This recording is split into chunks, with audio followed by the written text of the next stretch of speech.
Bon, Anatole France est un auteur nettement oublié aujourd'hui, je vous le concède à grande or d'ailleurs, car ce Dreyfusard, ami de Zola, a écrit par exemple une histoire de Jeanne d'Arc absolument formidable que je vous conseille, et ce juste après 1905 et la séparation de l'Église et l'État. Jeanne d'Arc à cette époque, fallait le faire.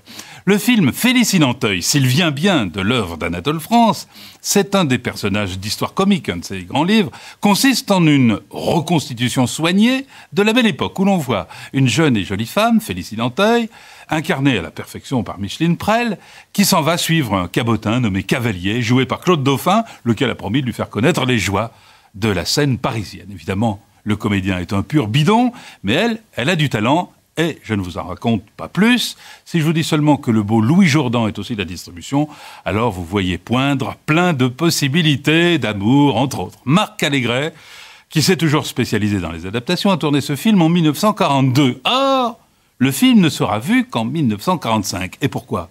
Eh bien parce qu'il a été interdit. Et pourquoi cette adaptation de Félicie Nanteuil, montrant un théâtre de la Belle Époque, somme toute inoffensif, a-t-elle pu s'attirer pareille foudre alors qu'elle avait été tournée au studio de la Victorine de Nice, en zone libre donc ?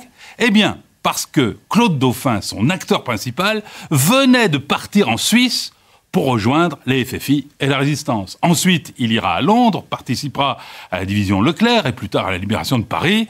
Et du coup, comme Claude Dauphin, acteur essentiel du film, n'était plus là à la sortie prévue en décembre 1943, et qu'on aurait bien dû expliquer alors où il était passé, eh bien, on laissa le film dans ses boîtes jusqu'après la libération en juin 1945. On a peut-être oublié aujourd'hui que l'acteur Claude Dauphin était le frère de l'animateur de radio Jean Nohain.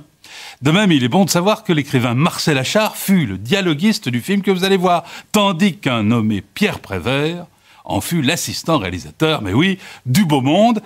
Le rigoureux Allégret en tête pour entourer Micheline Prel, jeune vedette alors, mais déjà très en verve, et qui éclaire au mieux son personnage. Voici Félicie Nanteuil de Marc Allégret, 1942.